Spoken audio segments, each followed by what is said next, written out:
Hello and welcome to Not So Awesome Review, and today we're looking at the Bendy from Bendy and the Ink Machine action figures, part of the Series 1 wave by Fat Mojo, a company that I am not familiar with at all. I'm actually kind of surprised, because we have Funko Pops of these. I don't know who does the plushes, but there are plushes, but then we have Fat Mojo making the figures. I would have assumed that Funko would have made their own figures, kind of like they did with the Five Nights at Freddy figures, but no, we got this from another company. Now, there are a few things to note here. One, this figure is more fragile than the other ones. I've been through the other ones, I've messed with them, and I will have reviews of those ones in the next coming days. I'm starting with Bendy here because just main character, mascot, whatever you want to say. And yeah, he definitely is the least articulated out of all of them, but he is one of the nicest looking ones. And the fact that he doesn't have the articulation does make him look a lot cleaner, a lot nicer, and I do like that. But before we get into that, let's start off with his accessories here, which he comes with a little mini Bendy. And let me just focus this guy for you, and let me turn the light on so you guys can see. And yeah, the detail on it and the paintwork on it is actually really nice for something this small. You gotta admit, the face and everything looks good. Little tiny thing. You can kind of hold it on his hand, but yeah, you gotta balance it out there. And it does come with this little bottle here. You can see the skull and crossbones on it right there on one side, on that side, and you can see kind of the illusion of ink getting onto the little white handle right there. So again, he can hold it, but you're going to have to balance it out on him.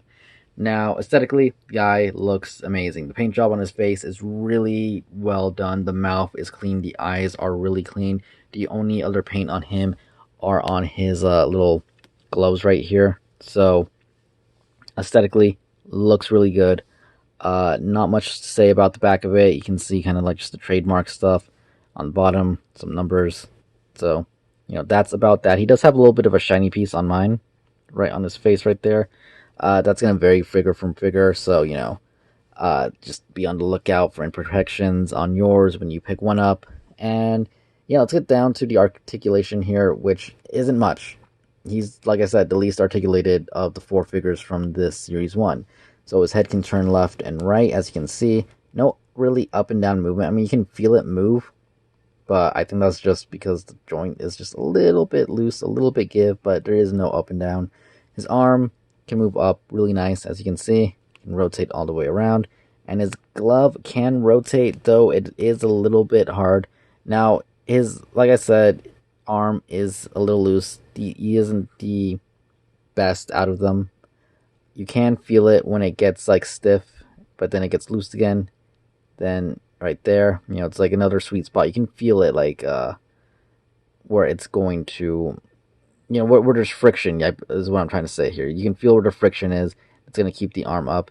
But if you put it in the wrong position, then that happens. So, again, not the best, but it's decent enough, I guess, for the price of $12.99. His feet can move up that far. Can't really move back because of the way he's designed right here. Can't really move out too much. Like, it's there. They have that articulation, but it's not much. It's cool. I'll take it. It's better than nothing. And he does have a foot rotation right here. And he is pretty easy to stand. I've had him fall over a couple of times, but it's not that big of a deal. He is fairly well balanced. So if you lean him back a little bit too much, then he starts to fall over. But otherwise, like I said, he is fairly well balanced. Like I said, you can get him to hold one of these in his hands, which I will show you in a little bit here. Height-wise, he stands right under 4 inches, so he's not that tall. And let's just do a quick comparison with a Marvel Legends figure. So as you can see, here he is standing next to the Marvel Legends Iron Man. He is just about half of his size. So there you go. Maybe a little bit more than half, but definitely shorter than him. Can't really complain or say, hey, it doesn't fit in with the series, because, well, I don't see why you would be mixing these characters together. And even if you did, it looks fine. I mean, honestly, I can definitely see this like sitting on like a diorama shelf like of a restaurant for Bendy. I know this isn't Five Nights at Freddy's, but I could just I could see it. Like, I'm picturing the Big Boy Burger and like this being kind of like the statue outside Big Boy's Burger. I don't know why that kind of just popped in my head. Let's just move on. So overall, I do like this figure. The price point of $12.99 isn't bad at all. I do wish he had a little bit more articulation, but I can see why they might not have wanted to add any knee joints or arm joints. It kind of helps keep that nice, clean look. The paint is a little, I don't know what the word is, fluffy, kind of around the white of his face. Like a little bit of overspray happened at the line. But aside from that, it's pretty clean. You know, the eyes and the mouth and everything look really nice. The bow tie looks nice. The arms look nice. Even the little version right there is really clean. So paint job done really well. Articulation for a figure for $12.99, it's all right. Like I said, I could see why they didn't want to add maybe some elbow joints and stuff just so we can keep that clean, nice look. Though I don't know. I'm someone who likes messing with figures and posing them. That's why I'm kind of like, I wish it had it, but I can see why they didn't do it. Again, if you guys want to keep this in the package, I can definitely see that being all right because the packaging is actually really nice. I'm not gonna lie. I wish it was in a box so it could be repackageable or at least a little bit easier to repackage, but it's not. But again, the card and everything, it looks good. I like it. Aside from that, don't really have anything else to add here, other than don't pay over retail price. Check your WalMarts. It's not on Amazon yet, from what I can tell. Don't know about Target or any other place, but I found mine at Walmart. And definitely don't pay over retail because I don't think it's really worth it. It is a nice figure. It is a nice aesthetic looking piece. It is limited in articulation. It is somewhat small. I wouldn't say it's that small, but it is, just under 4 inches.